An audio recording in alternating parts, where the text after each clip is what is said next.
everyone, in this video we will learn how to make a QQ plot. A QQ plot is also called a quantile plot, and it is used to compare the distribution of a dataset to a theoretical distribution such as a normal distribution.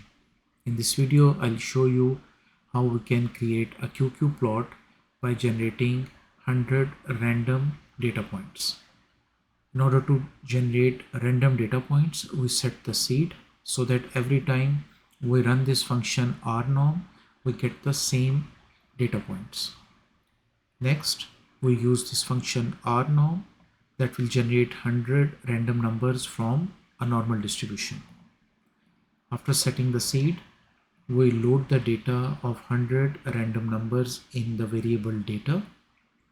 Next, we use QQnorm function with the data, and you see that now we have a QQ plot in plots window. In order to plot a QQ line, to make sure that this line verifies the normality of the data, we use this function QQLine. The first argument is the data and the second argument is the color of the line.